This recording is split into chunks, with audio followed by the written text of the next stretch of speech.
Ya, perfecto. Ahora sí.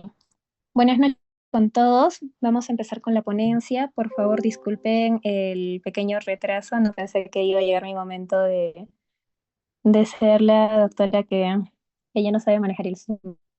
Ok.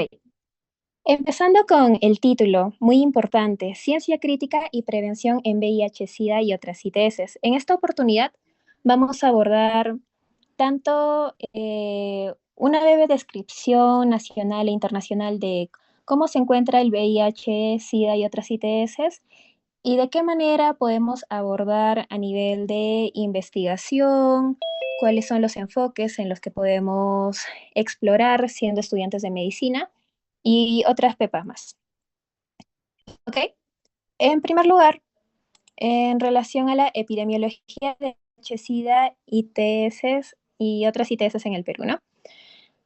Aquí se menciona que tenemos una epidemiología concentrada. ¿Qué quiere decir que tengamos una epidemiología concentrada? La epidemia del VIH-Sida en el Perú sigue estando concentrada principalmente en nuestras poblaciones de hombres que tienen sexo con hombres a un 10% y mujeres trans en un 31.8%.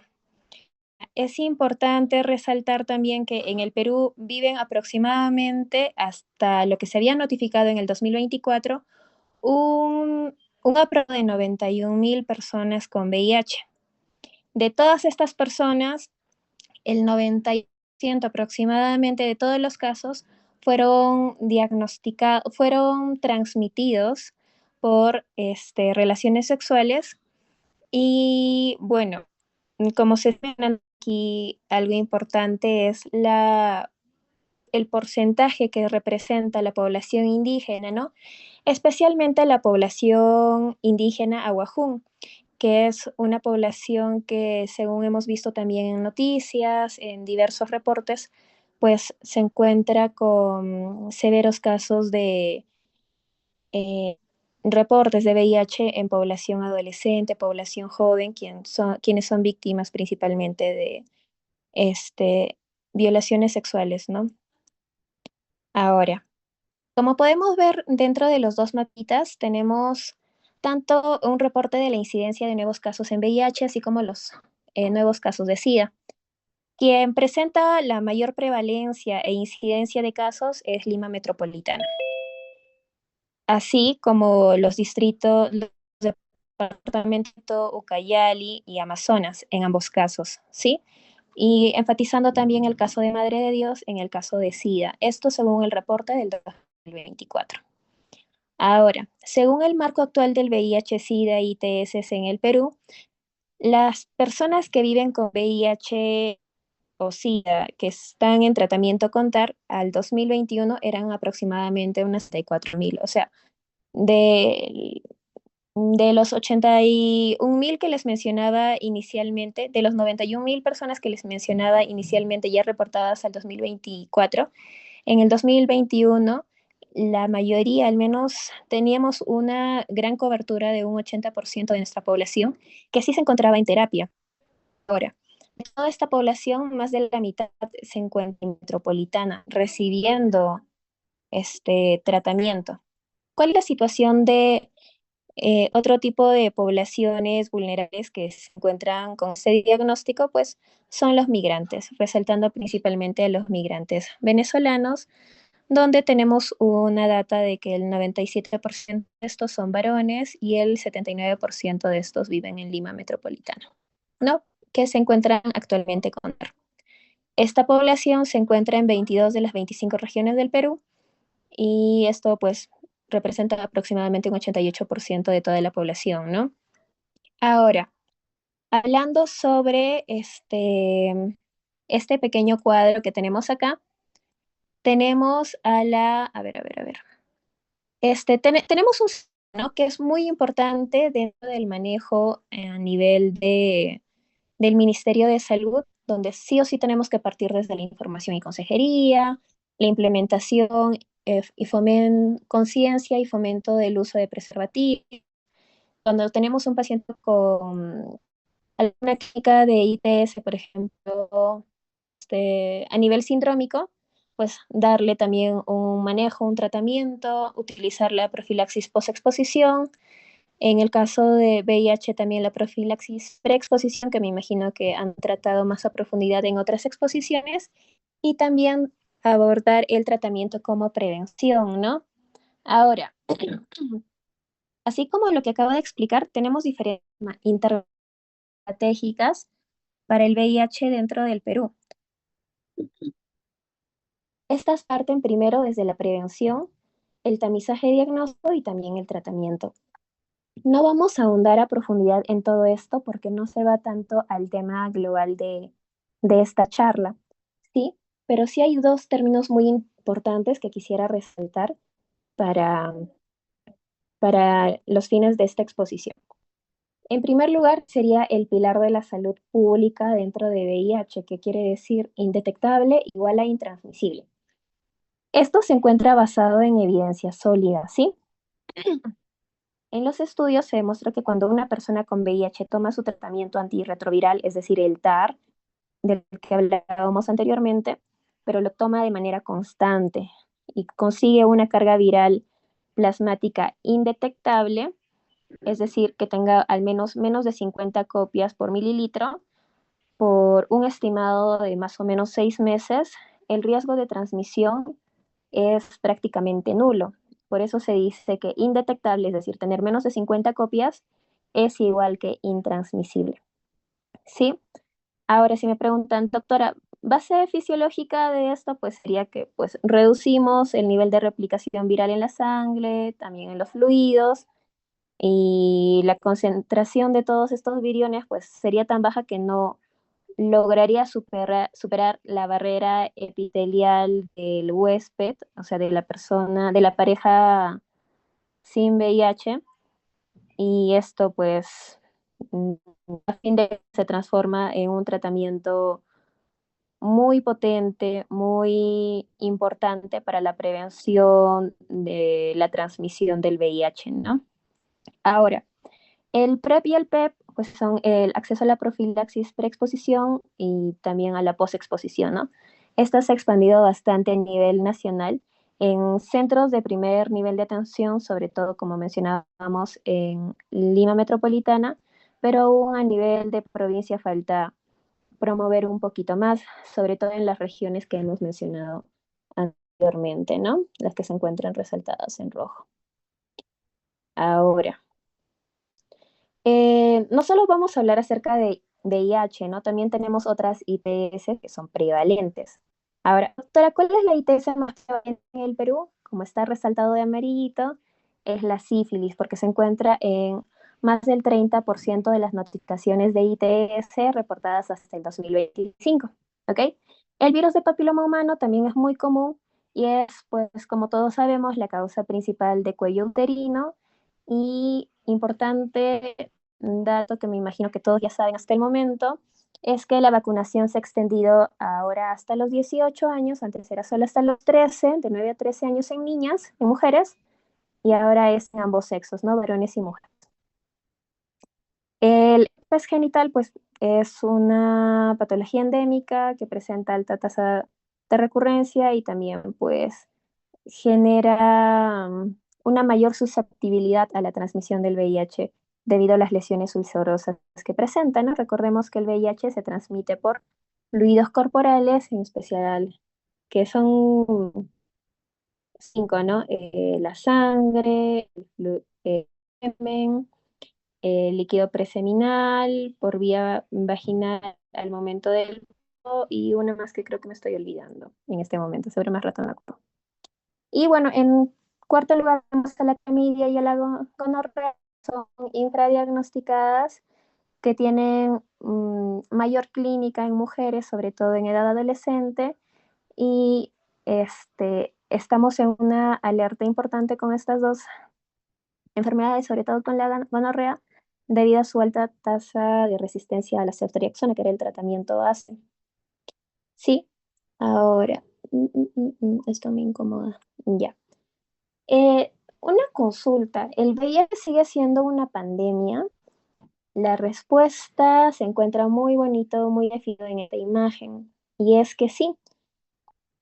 El VIH todavía sigue siendo una pandemia debido a la alta tasa que presenta, a la recurrencia de casos, a la recurrencia de incidencia que tenemos a nivel global, que como se puede ver ha disminuido bastante con las intervenciones, pero para que podamos dejar de conocerla como una pandemia, necesitamos seguir reforzando tanto la intervención, la prevención y con esto poder reducir la incidencia de los casos, ¿no?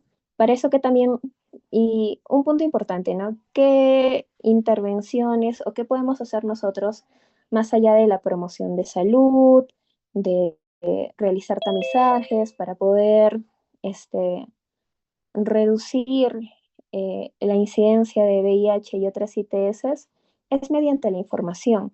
¿Y cómo logramos reproducir esta información? Mediante evidencia científica, la cual es un, un punto un tanto débil a nivel nacional a comparación de otros países dentro de Latinoamérica o internacional, ¿no? Es por eso que ustedes están aquí presentes también. Entonces, ¿cuáles son los enfoques de investigación en VIH, SIDA y otras ITS? Tenemos diferentes ejes. Por ejemplo, tenemos el eje biomédico, tenemos el eje compartimental, el estructural y aquí un pequeño recordaris, ¿no? Ahora, el enfoque biomédico por sí solo ha demostrado que es insuficiente para detener la epidemia o pandemia. La investigación actual sostiene que para poder reducir la incidencia de casos se necesita una sinergia entre el eje biomédico y el eje comportamental, que es el que se dedica más que nada a, bueno, hablando sobre el eje biomédico, ¿no? Aquí es donde hacemos un énfasis, por ejemplo, en la eficacia del PrEP, que es la profilaxis preexposición, con el PEP y el tratamiento, o sea, dando un enfoque muy clínico, ¿no? Muy fisiopatológico, directamente con el tratamiento. El eje comportamental evalúa las conductas de riesgo, estudia la población, por qué las personas no usan métodos de barrera, por qué la adherencia está, por qué hay baja adherencia en tales lugares, en cierto tipo de poblaciones, ¿no? Y el eje estructural es el que determina los determinantes sociales de la salud, que lo puse de las últimas diapos. ¿Sí? Y, ¿Y cuál es la importancia de estos determinantes sociales de la salud? Pues que facilitan la transmisión de las ITS. Entonces, ¿qué es lo que se está buscando ahora? Es que tenemos que hacer una sinergia entre lo biomédico, lo comportamental y lo estructural, es decir, las poblaciones vulnerables, la reducción del estigma, ¿no? Si no abordamos las barreras sociales y los comportamientos individuales, el eje biomédico, que es la parte ya de introducción de tecnología médica, todo eso, no va a lograr una cobertura efectiva, ¿no? Por lo que la investigación siempre tiene que ser integral. Ese es un punto muy importante cada vez que hablamos de investigación en este tipo de temas, en los enfoques que aborda, por ejemplo, SCORA. ¿Sí? Siempre tiene que ser integral y multidisciplinario, no simplemente en estos temas, sino ya a nivel general. Y aquí el remember importante, el enfoque actual ya no es simplemente tratar al enfermo, sino entender el ecosistema de la transmisión, ¿no? La sinergia. Ok. Ahora, step by step para la investigación, for research. Aquí hay una pequeña imagen que me gusta bastante. Hace recordar siempre cuál es el punto de partida para que nosotros podamos hacer investigación siempre, ¿no? Todo era perfecto. Un segundo.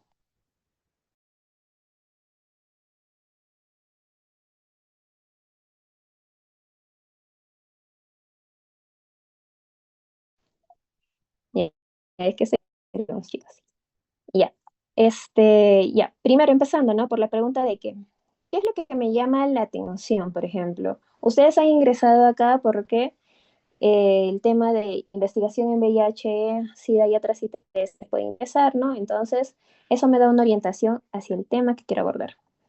Ahora, ¿por qué quiero abordar este tema? Porque me parece interesante, porque He asistido a anteriores ponencias donde se aborda este tema, parece mm, algo que no está siendo muy investigado, que tiene bastante importancia dentro de la epidemiología de salud pública. ¿Para qué estoy investigando? O sea, ¿cuál es mi objetivo? ¿Para qué estudio este tema? ¿De qué serviría? Me permite respuesta a las dudas que tengo sobre el tema. Tengo la suficiente información para poder hacer actualmente esto, o sea, conozco a profundidad el tema. Ahí es cuando ya vamos investigando mucho más, ¿no? Por ejemplo, este, mm, ser hombre que tiene sexo con hombres es igual a VIH, o sea, a que me puedo ir con VIH, consumir PrEP significa que sí o sí voy a reducir mi probabilidad de transmisión de VIH, ¿no? Diferentes preguntas. Y ¿cómo lo voy a hacer? Es decir, el diseño de, del estudio que voy a abordar finalmente, ¿no? Pero cuando abordamos así, nos mareamos un poquito. Entonces, vamos a irnos desde el paso cero. El tema de interés. Doctora, yo he estado participando en temas, a mí me gusta bastante la investigación, me gusta bastante el tema de inmunología, de fisiopatología del VIH, de la epidemiología. He estado leyendo artículos de The Lancet, que es una gran fuente de investigación para el VIH-Sida, Alsace, que Publishing, que saca también muy buenos artículos de investigación este, sobre VIH-Sida. También, no sé, o sea, ustedes, cada quien tiene su propia inspiración, ¿no? Entonces, yo ya tengo mi tema central. Ya, doctora, quiero abordar VIH. Ok.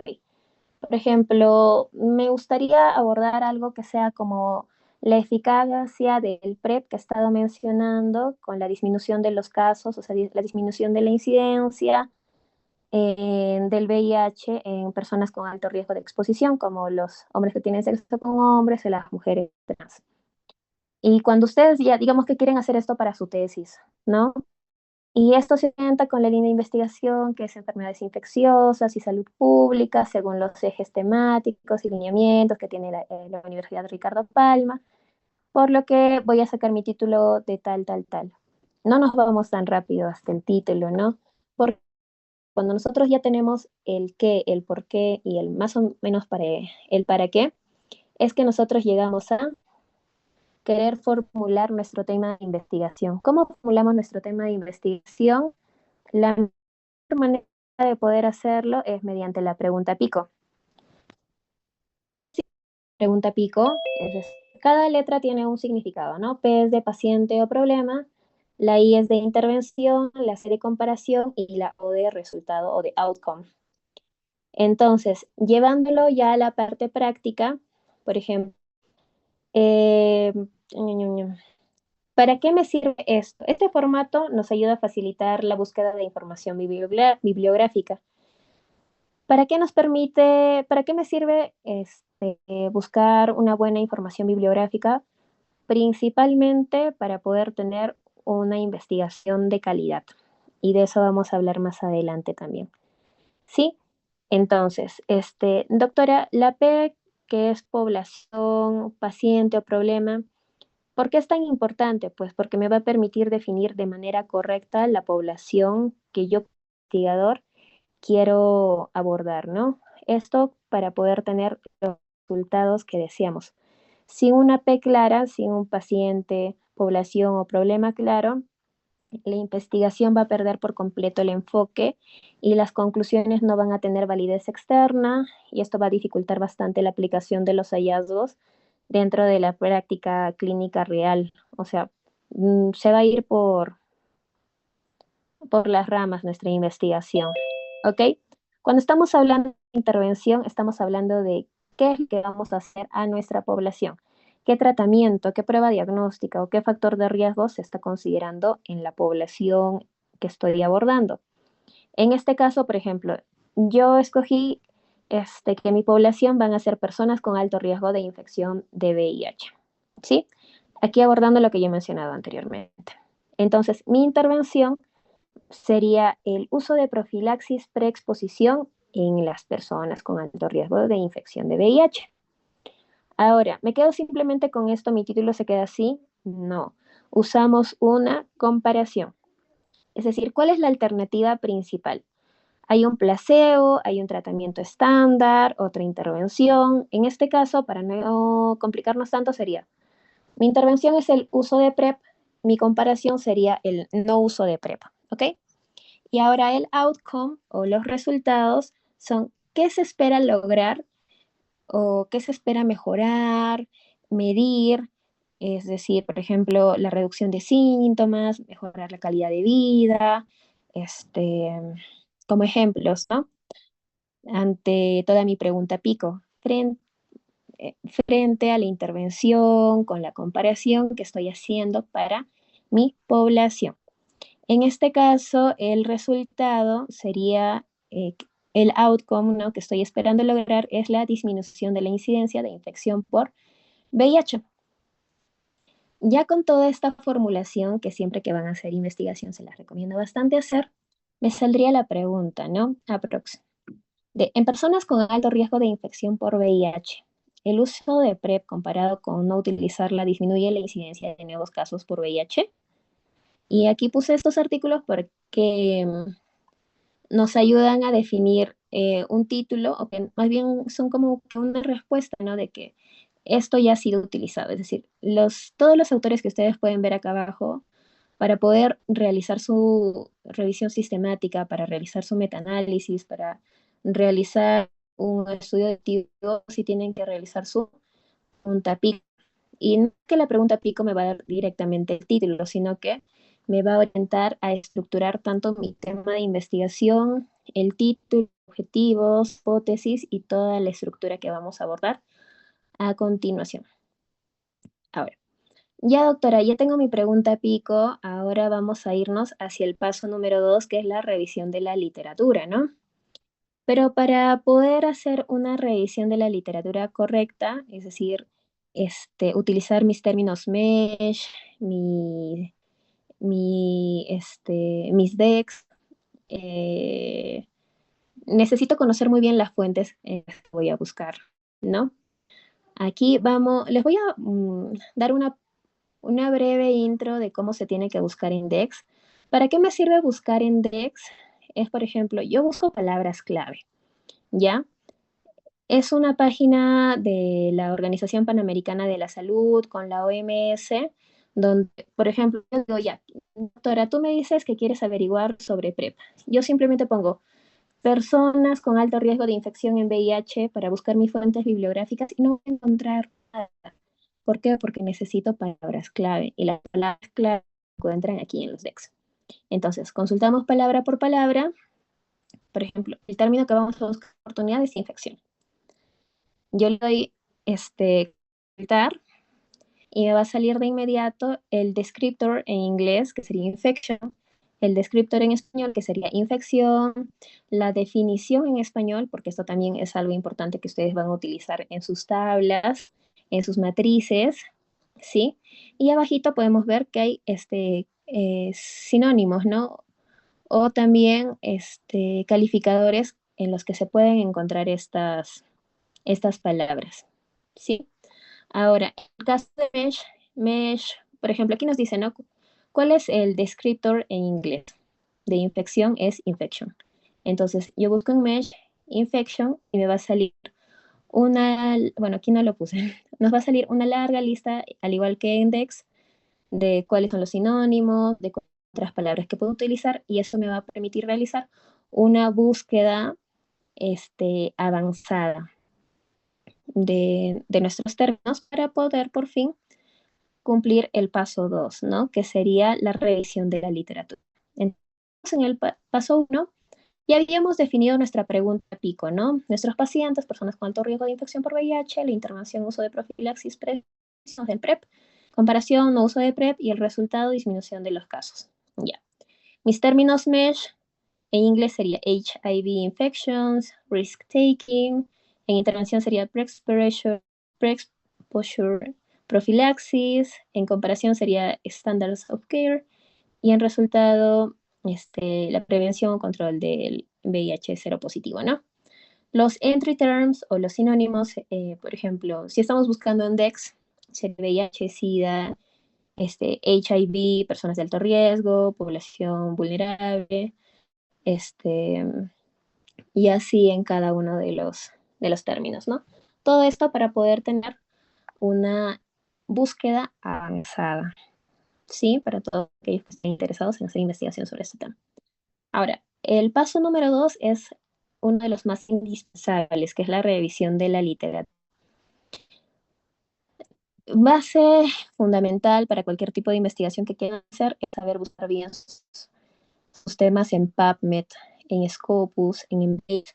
El más básico que tenemos a nivel de Latinoamérica es Cielo, ¿no? Donde muchos hacemos también publicaciones sencillas. Ahora, nuevamente aquí, ¿no? Esta ruletita que la saqué de una de las expos de la universidad cuando llevábamos el curso de investigación.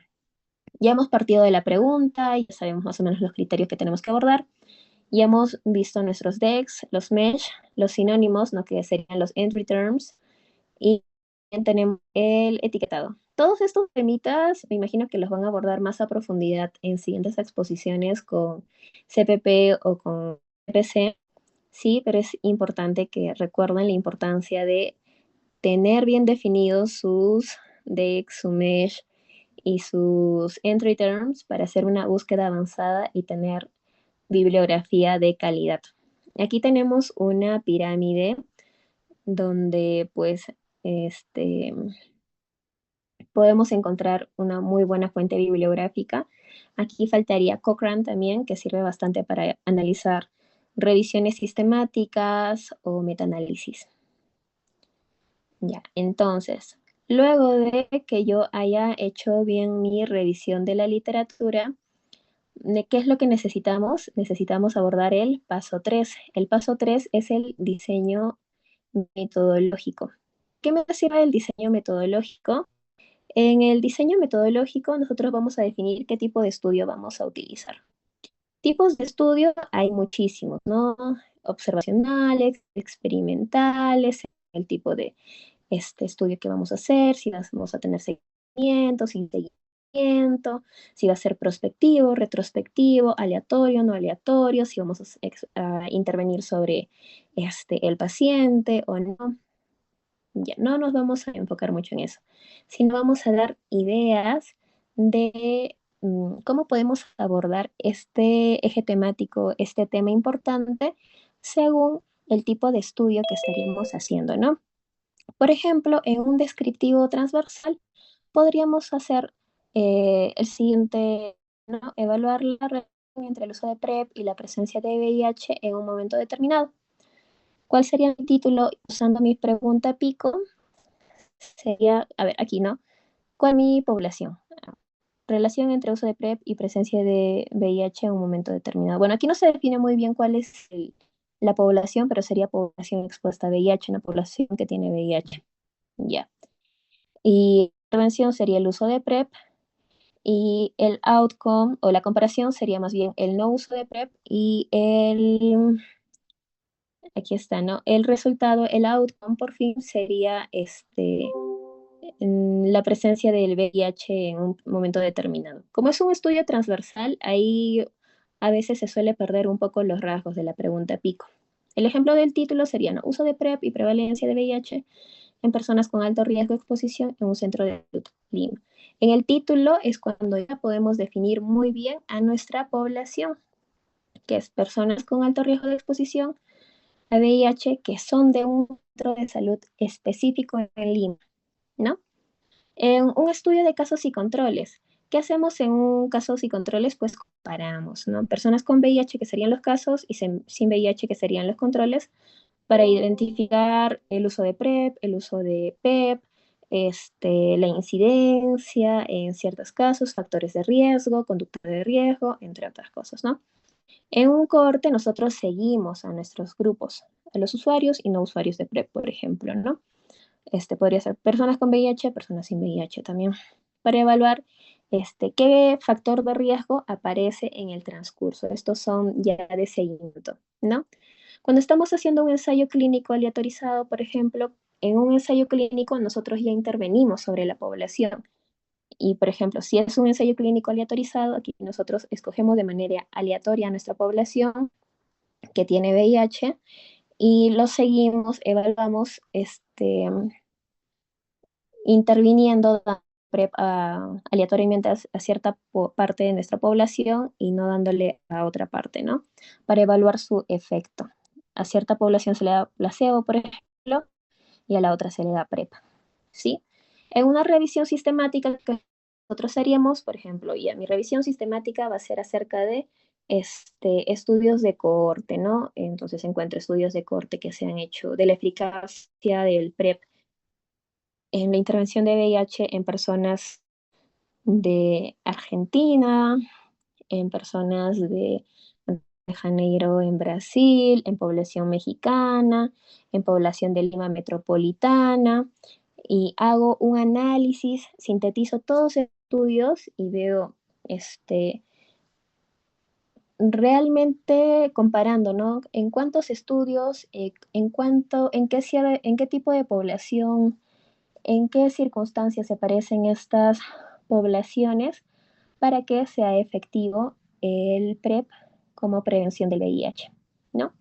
Y un metaanálisis que recordemos que es el pico de todo tipo de investigaciones cuando ya combinamos los resultados estadísticos, ¿no? Para determinar un efecto global. Ok. Ahora, paso 4. Importante es el aspecto ético.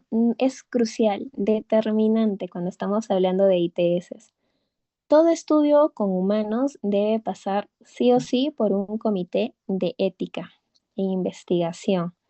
¿Cuál es la importancia del comité de ética, doctora? Al menos cuando estamos, algo importante, ¿no? Cuando estamos abordando VIH, es que nosotros involucramos datos muy sensibles y población vulnerable.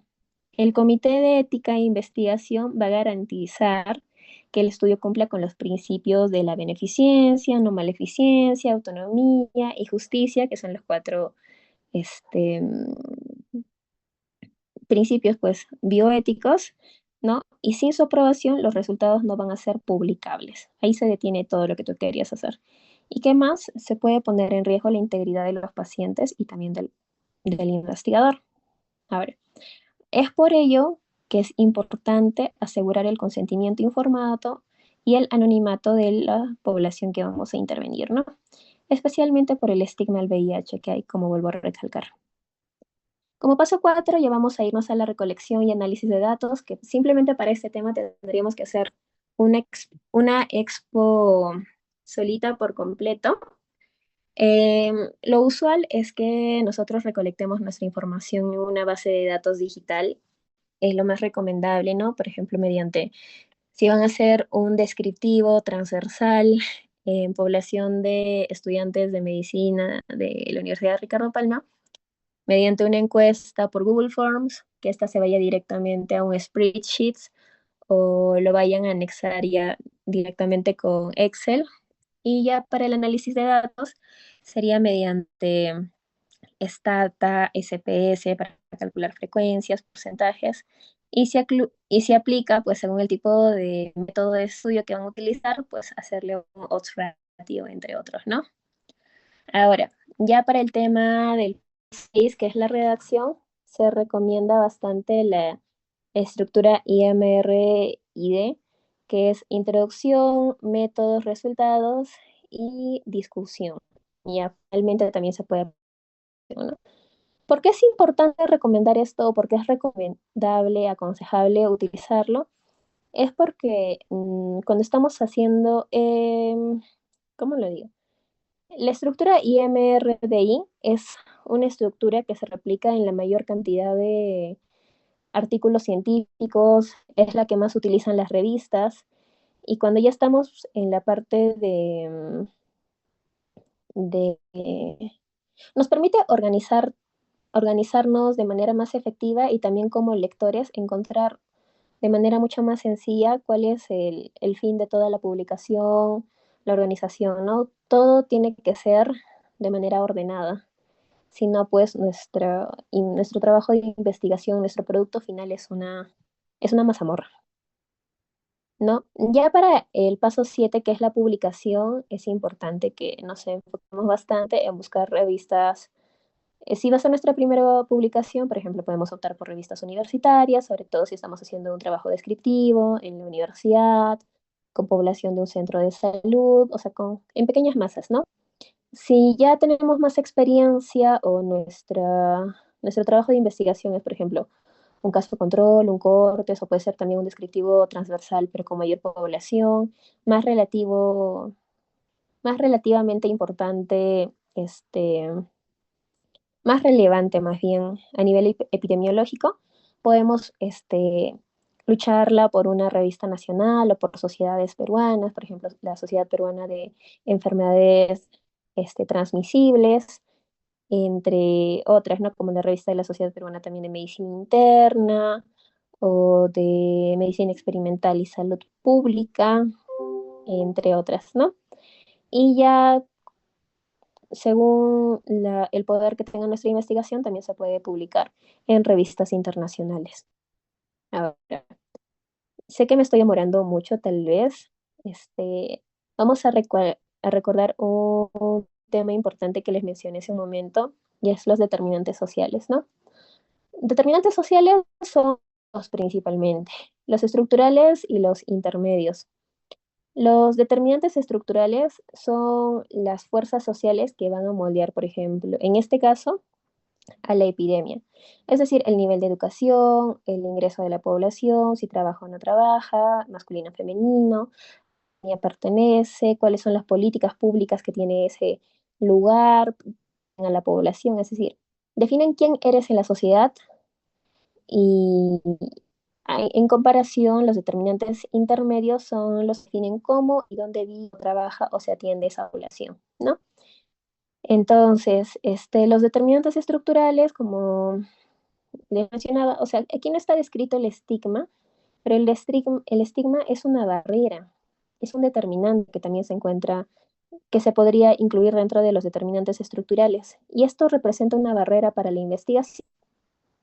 Si un paciente teme ser discriminado, no va a participar en un estudio ni va a acudir a un centro de salud para poder ser investigar.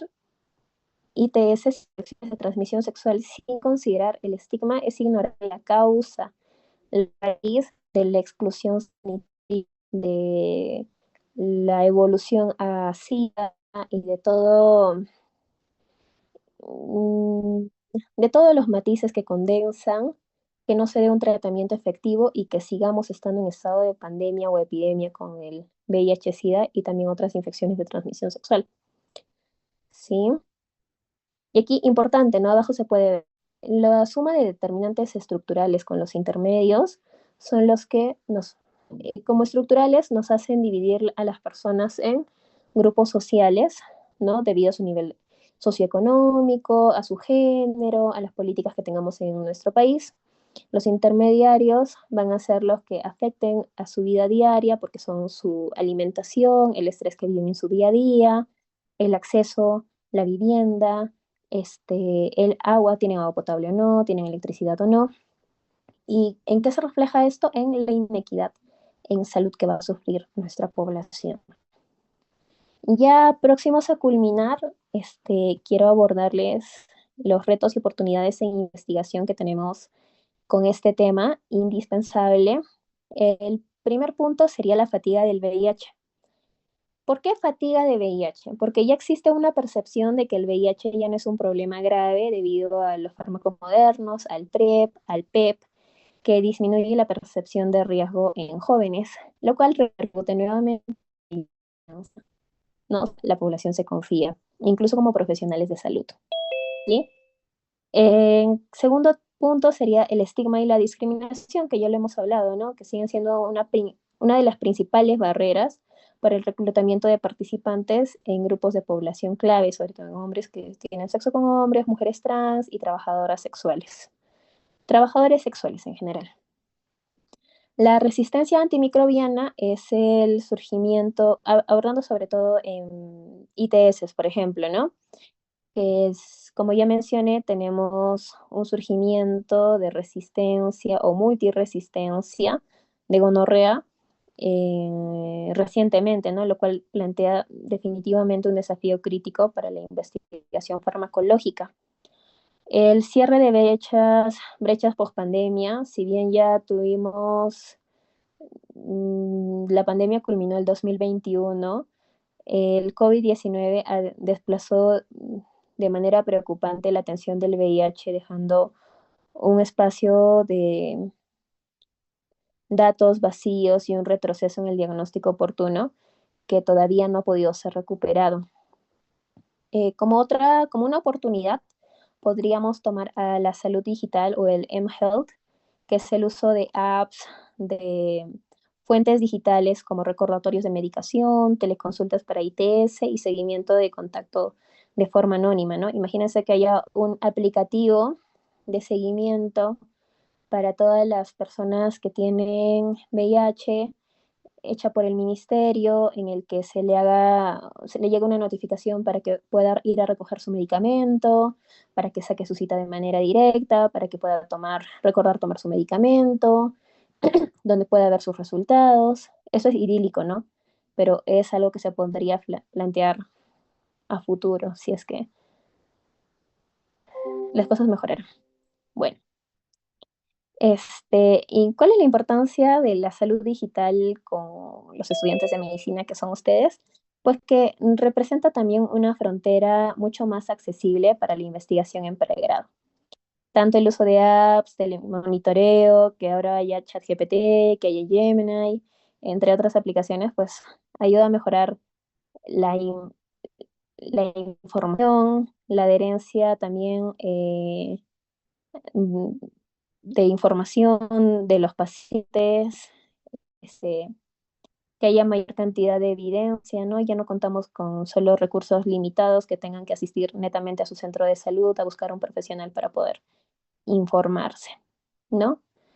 Nuevas tecnologías de diagnóstico, esto es, por ejemplo, por el desarrollo de pruebas moleculares rápidas, que son las llamadas Point of Care o POC, que está al otro lado, que pueden ser usadas en zonas rurales de la selva o sierra. Por ejemplo, nosotros, bueno, yo me encuentro haciendo mis serums, pues, en Puno. Nosotros utilizamos test rápidos, que incluso los podría hacer una persona en su casa, donde tenemos un reactivo que a los minutos ya nos da un resultado positivo o negativo, ¿no?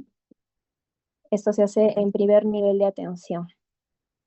Como vacunas recombinadas, pues está el estudio de investigación en vacunas para VIH, para virus del papiloma humano, que sigue siendo todavía un campo con bastante potencial de financiamiento a nivel internacional. El estudio nuevamente de población vulnerable, porque en población vulnerable no hay mucho financiamiento, ¿no? El Estado o las empresas, al ser a veces minorías, no investiga o no justifica sus investigaciones en esta población debido a que no va a tener tanta retribución. Como hablábamos anteriormente, por ejemplo, en la población Aguajún, ¿no? En la selva, que está siendo seriamente afectada. Esto se relaciona nuevamente con el siguiente punto, ¿no? El financiamiento en investigación y también la prevención, tratamiento. Lamentablemente, con la crisis política también, pues tenemos un cierre o un aumento en las brechas de investigación y financiamiento por parte del Estado, ¿no?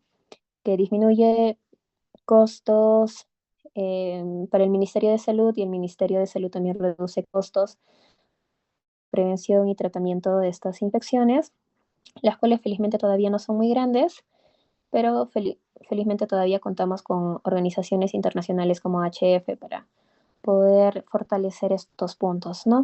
Sobre las pruebas Point of Care ya mencioné anteriormente. Y respecto a los los autotest de VIH también, ya lo mencioné. Y la Doxipep, que es el futuro de la prevención de las ITS, que es pues el uso de doxiciclina tras una relación de riesgo, lo cual pues disminuiría drásticamente el riesgo de infección de sífilis y clamidia, ¿no? Debido a que es su uso sindrómico. Y también se encuentra dentro del paquete de violencia sexual. Bueno, eso sería todo. Muchas gracias. Abajo tengo unas letras importantes que espero que recuerden bastante, que dicen, tratemos la infección con ciencia y al paciente con dignidad. Cuando ya estén en su práctica clínica, se van a dar cuenta que a veces perdemos mucho de nuestra humanidad al momento de tratar a los pacientes. Nos irritamos bastante, hay pacientes, personas que no entienden, que es difícil explicarles, informarles, pero no estamos tratando netamente con una infección, estamos hablando de personas, ¿no? Que merecen un trato respetuoso, merecen ser atendidas, es un derecho importante, nunca lo olviden, y merecen un trato digno. ¿Ok? Muchas gracias. Muchas gracias, doctora. Chicos, ahorita es momento de que hagan sus preguntas. Pueden prender su micrófono o escribirlo en el chat, no hay problema.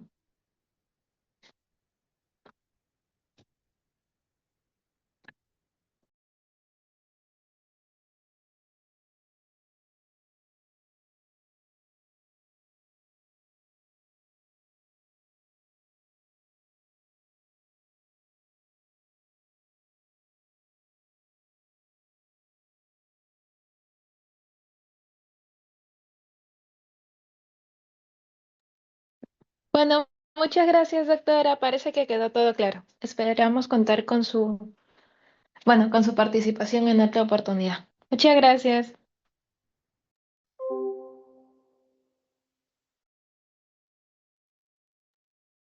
Y Muchas chicos, no gracias se a olviden ustedes. de que deben... Ay, disculpe. Sí, diga, doctora.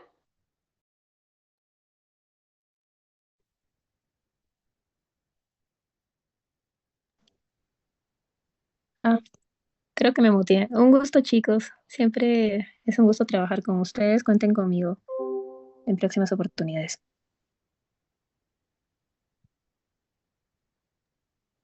Muchas gracias, doctora. Lo que les iba a recordar, chicos, es que deben de haber llenado el pretest y haber aprobado el posttest para que tengan sus puntitos de intercambio. Eso sería todo. Muchas gracias con todos.